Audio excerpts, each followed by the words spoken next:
नगर निकाय चुनाव 2022 की रणभेरी बजने ही वाली है। फिलहाल हम मौजूद हैं दनकौर में भाजपा नगर सेक्टर संयोजक अतुल मित्तल के साथ। यहाँ पर भाजपा के लिए टिकट की चाह रखने वालों की काफी लंबी फहरिस्त है और उनमें से अतुल मित्तल भी एक हैं। आइए इनसे खास बातचीत करते हैं। अतुल जी, आपका विजन लाइव न्यूज में बहुत बहुत स्वागत है। सबसे पहला सवाल ये है, आप इस टिकट की दौड़ में लगे हुए हैं, तो ये बताइए भाजपा आपको टिकट क्यों दे? पहला सवाल ये। सर्वप्रथम तो विजन लाइव के सभी दर्शकों को सादर नमस्कार और इसके जो ओनर भाई को भी साधुवाद कि उन्होंने मुझे इस लायक समझा के भी मेरा भी इंटरव्यू लें और मेरी बात जनता तक और संगठन तक पहुंचाएं, उसके लिए आपको साधुवाद। आपने सर्वप्रथम प्रश्न किया कि भाजपा अतुल मित्तल को टिकट क्यों दे, तो बहुत बढ़िया सवाल है आपका। संगठन के नाते मैंने 3 वर्ष यहाँ कार्य किया है और मेरी पारिवारिक पृष्ठभूमि संघ और भाजपा की विचारधारा से जुड़ी रही है। मैं ये नहीं कहता कि मैं ही योग्य हूँ टिकट के लिए, चूँकि पिछली योजना जो पूर्ण होने वाली है, इन 3 वर्षों में मैंने जितना मेरे से हो सका है भाजपा के लिए काम किया है और मैंने तो भाजपा को जिया है, आत्मसात किया है बचपन से ही। और मुझे बड़ी खुशी है कि इस बार, जैसा कि आप लोगों ने ही बताया है, कि बहुत सारे उम्मीदवार हैं जो भाजपा से टिकट मांग रहे हैं। मुझे बड़ी खुशी है और जितने भी प्रत्याशी लड़ रहे हैं वो सभी भाजपा से टिकट एक बार मांग चुके हैं। ये मेरे लिए और गौरव की बात है कि कम से कम मेरे कार्यकाल में ये भाजपा इस बुलंदी तक पहुंची है। अब जहां तक मेरे मांगने की बात है, तो मैं कोई इतना योग्य हूं ये तो सब संगठन ही देखेगा। मैंने लगातार कोरोना काल में, जब लोग घर से बाहर नहीं निकल रहे थे और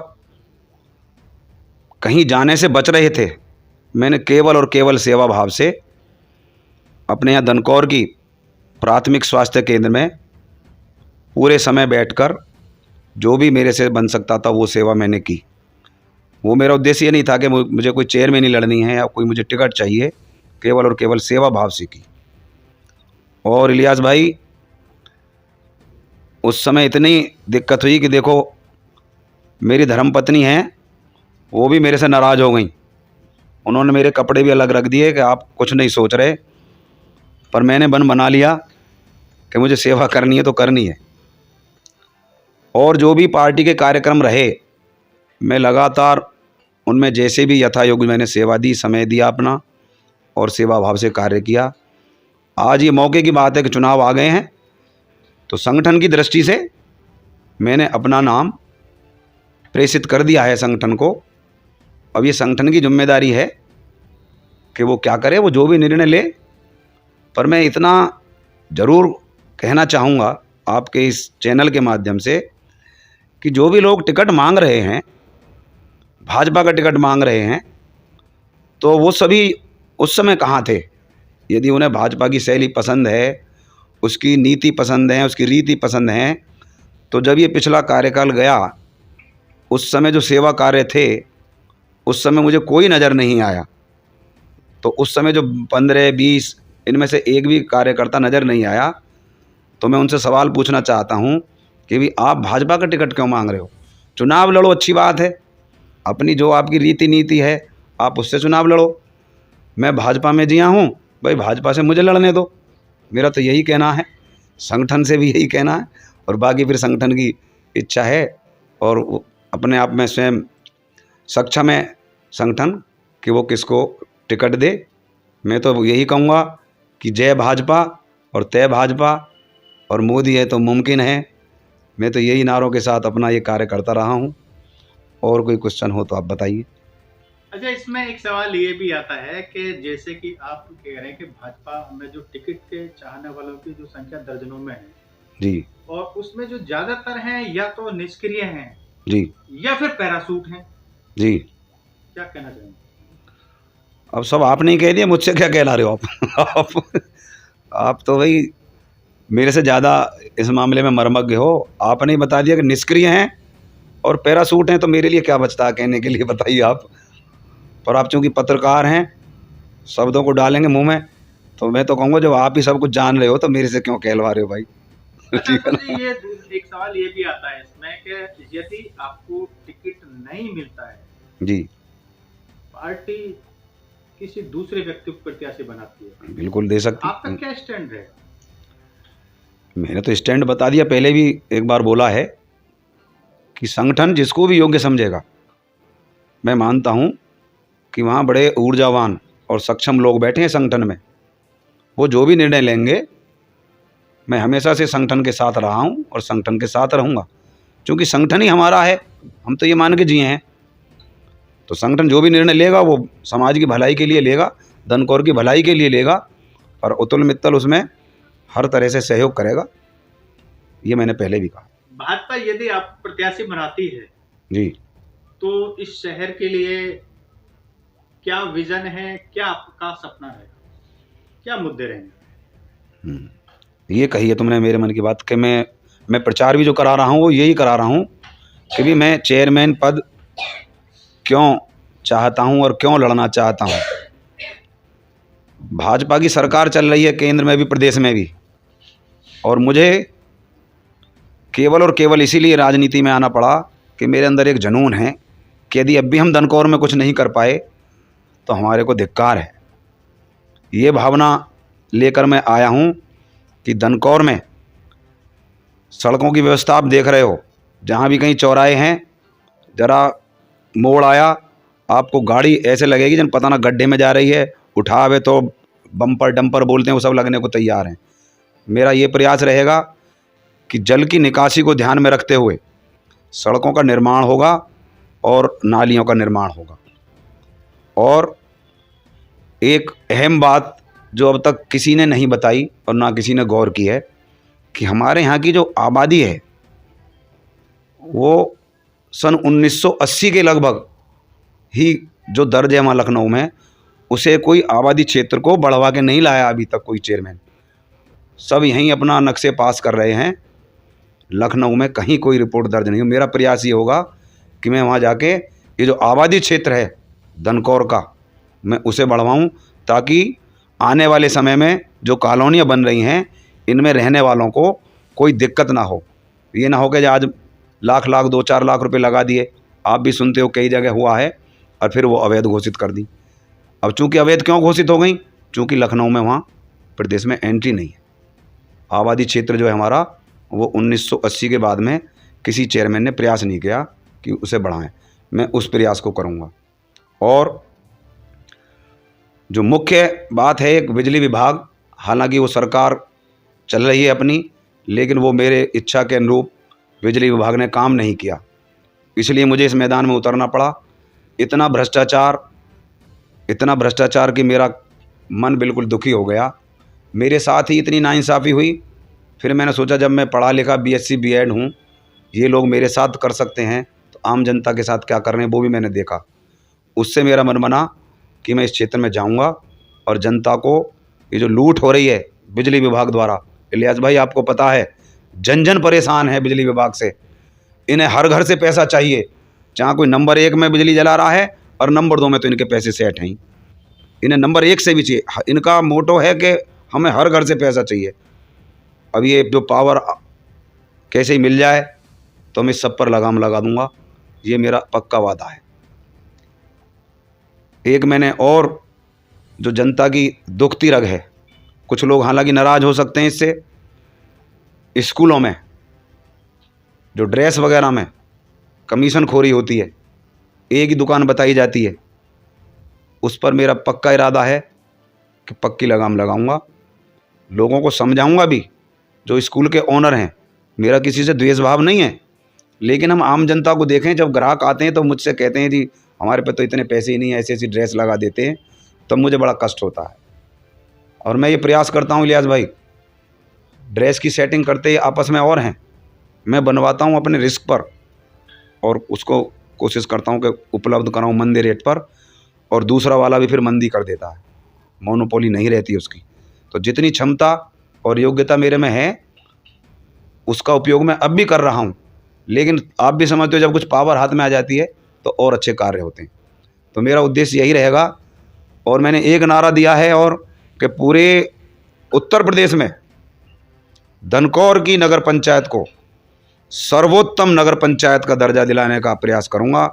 अब आप इसके लिए समझ लीजिए कि मैं अंदर से कितना मेहनत करने के लिए तैयार हूं। सारी बातों का सार मैंने आपको बताया है। इतनी सारी योजना सरकार की चल रही हैं, वो नहीं मिल पा रही हैं। मोदी जी की 100 से अधिक योजनाएं चल रही हैं, वो हम नहीं उपलब्ध करा पाए जनता को। वो यदि उपलब्ध करा दें हम तो एकदम वाही वाही हो जाएगी, और जनता को और चाहिए। क्या कारण मानते हैं जो सरकार की जन कल्याणकारी योजना है वो नहीं जाता है धरातल पर, वो उसका लाभ नहीं मिल पा रहा? हाँ हाँ, उसका कारण ही ये रहा जो मैंने आपको बताया कि मुझे दुख हुआ कि जो टीम वर्क है वो नहीं हो पाया। मुझे इसलिए इसमें उतरना पड़ा। संघ में तो रहा हूँ मैं, पर संघ का काम असल में भाजपा का काम नहीं है। चुनाव लड़ा दिया, अलग हो गए। अब ये थोड़ा भाजपा की ड्यूटी रही कि वो इस कार्य को कराए, वो मेरी इच्छा के अनुरूप नहीं हुआ। मैं आपको भरे मंच से कह रहा हूँ इस बात को कि वो मेरी इच्छा के अनुरूप नहीं हुआ, इसलिए मुझे भाजपा में आना पड़ा कि ये कार्य क्यों नहीं हुए। किसी ने प्रयास नहीं किया, कभी कोई कैंप नहीं लगाया विधवा पेंशन का, वृद्धा पेंशन का, आयुष्मान कार्ड योजना का। मैंने बताई ना, कम से कम 100 से अधिक योजनाएं हैं, उनके कैंप लगते हर महीने कोई।